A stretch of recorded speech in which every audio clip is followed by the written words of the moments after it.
Shrimati mini Gopi panchayat president സംസാരിച്ചപ്പോൾ ഇവിടെ നാട്ടുകാരുടെ പ്രതികരണം വരുന്നു. ഈ പഞ്ചായത്തില് ഇവിടെ 7-8 ദിവസം, ചില ദിവസങ്ങളിൽ 21 ദിവസം കഴിഞ്ഞിട്ട് വെള്ളം വന്ന സാഹചര്യം ഉണ്ടായിട്ടുണ്ട്.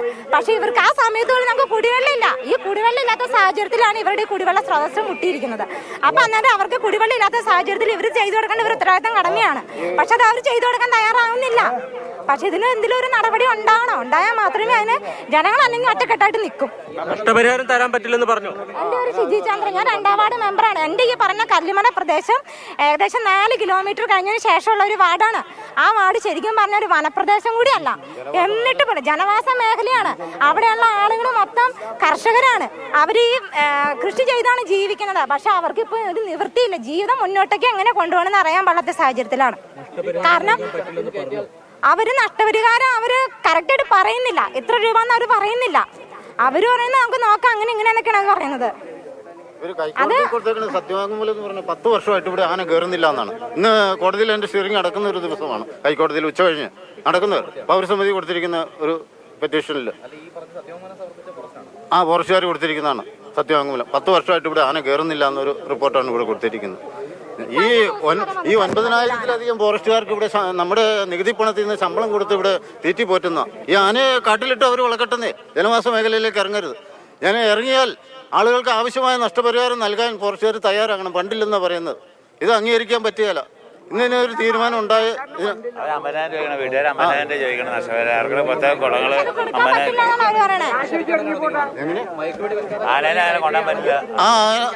ഒരിക്കലും സമ്മതിക്കില്ല. അങ്ങനെ ഇവിടെ പ്രതിഷേധിക്കാൻ തന്നെ തീരുമാനം.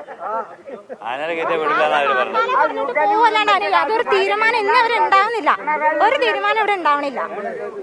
അപ്പൊ അതിന് തീരുമാനം എന്തായാലും ഉണ്ടാവണം. രതീഷ്, പ്രദേശത്തുള്ള ആളുകളാണ് പറയുന്നത്. അതായത് ആന സ്വയം കയറി പോവുകയോ അല്ലെങ്കിൽ ആനയെ കയറ്റി വിടുകയോ ചെയ്താൽ അത് അനുവദിക്കില്ല എന്നുള്ളതാണ് നാട്ടുകാരുടെ നിലപാട്. പകരം ആനയെ മയക്കുപിടി വെച്ച് ഇവിടെ നിന്ന് മറ്റൊരു വാഹനത്തിൽ കയറ്റി ഇവിടെ നിന്ന് കൊണ്ടുപോകണം എന്നുള്ളതാണ് നാട്ടുകാർ ആവശ്യപ്പെടുന്നത്. കാരണം ഇതൊരു സ്ഥിരം ജനവാസ മേഖലയിൽ ഇറങ്ങി പ്രശ്നങ്ങൾ ഉണ്ടാക്കുന്ന ഒരു ആനയാണ്. അതുകൊണ്ട് തന്നെ ഇനി കയറ്റി വിട്ടാലും അത് വീണ്ടും ജനവാസ മേഖലയിലേക്ക് എത്തി പ്രശ്നങ്ങൾ ഉണ്ടാക്കാൻ സാധ്യതയുണ്ട് എന്നുള്ളതാണ്. ഇപ്പോൾ അല്പസമയം മുമ്പ് വനംവകുപ്പ് ഉദ്യോഗസ്ഥരും പോലീസും ചേർന്ന് അവിടെ ഒരു അനൗൺസ്മെന്റ് നടത്തി ആന സ്വയം കരയ്ക്ക് കയറാൻ സാധ്യതയുണ്ട് എന്ന മുന്നറിയിപ്പാണ്. അതുകൊണ്ട് പ്രദേശത്തുള്ള ആളുകൾ ജാഗ്രത പാലിക്കണം എന്നൊരു കാര്യമാണ് അവർ പറഞ്ഞത്. പക്ഷേ ഈ കിണറിൻ്റെ ഒരു ഭാഗം ഇടിക്കുകയും ചെയ്തിട്ടുണ്ട്. മുൻപ് ഈ കിണറ്റിൽ നിന്ന് പുറത്തേക്ക് ഒരു ചാല് നിർമ്മിച്ചിരുന്നു. ആ ചാല് നിർമ്മിച്ച ഭാഗമാണ് ഇപ്പോൾ പൊളിച്ചിരിക്കുന്നത്. പക്ഷേ അത് പൊളിച്ചാലും ആനയ്ക്ക് സ്വയം കരയ്ക്ക് കയറി പോകാൻ കഴിയില്ല എന്നുള്ളതാണ് നമ്മുടെ ഒരു വിലയിരുത്തൽ.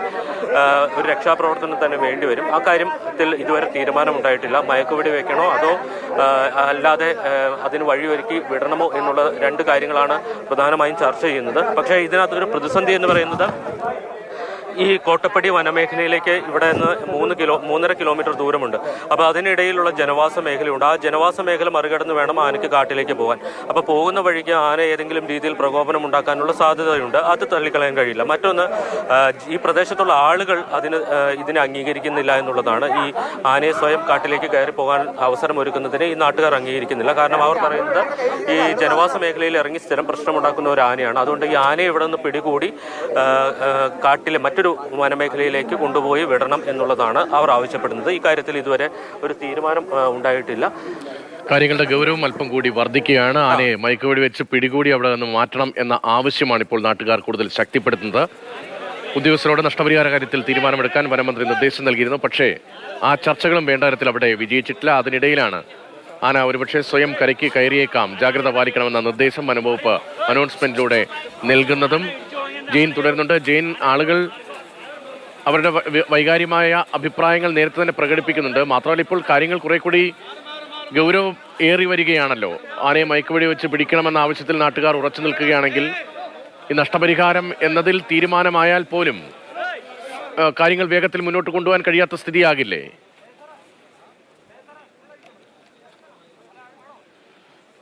ഒരു തോട്ടമാണ്.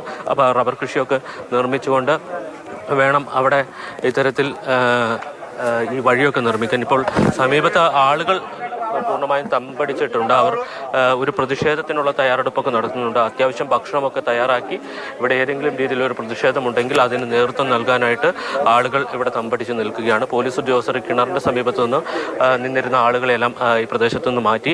എന്തായാലും ഇത് സംബന്ധിച്ച് തീരുമാനം ഉടൻ ഉണ്ടാകും എന്നാണ് പ്രതീക്ഷിക്കുന്നത്. വലിയ ശല്യമാണോ ഇവിടെ ആന? അതെ അതെ, എല്ലാ ദിവസവും ആന വരും? എല്ലാ ദിവസവും വരും.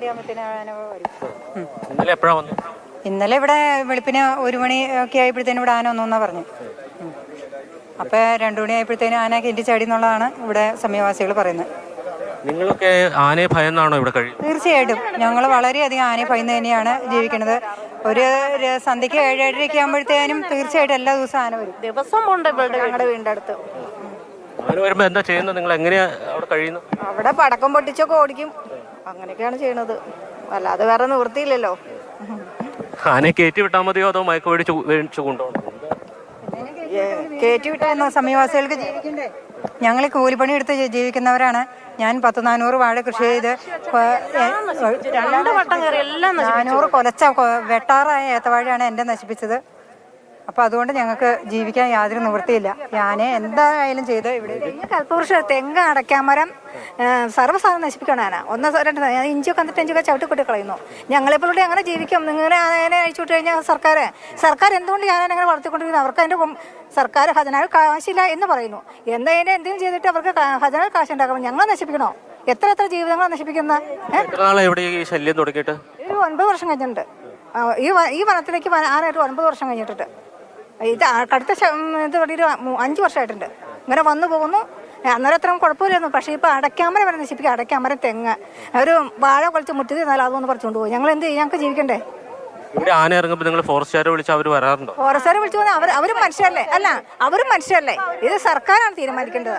ഓടിച്ചു വിട്ടിട്ട് അവർ വീണ്ടും വീണ്ടും തിരിച്ചു വരിക. അവർ മനുഷ്യരാണ്. ഫോറസ്റ്റുകാരാണെങ്കിലും എന്തിനും അവർ സർക്കാരാണ്. ശരിക്കും സർക്കാരാണ്, ഭരിക്കുന്ന സർക്കാരാണ് ഇതിനെ തീരുമാനം പറഞ്ഞു വയ്ക്കുമല്ല, തീരുമാനം നടപ്പിലാക്കേണ്ടത്. തീരുമാനം നടപ്പിലാക്കണം സർക്കാർ. അത് മുഖ്യമന്ത്രി ആയിക്കോട്ടെ, ഏത് മന്ത്രിയായാലും ഞങ്ങൾക്ക് പ്രശ്നമില്ല.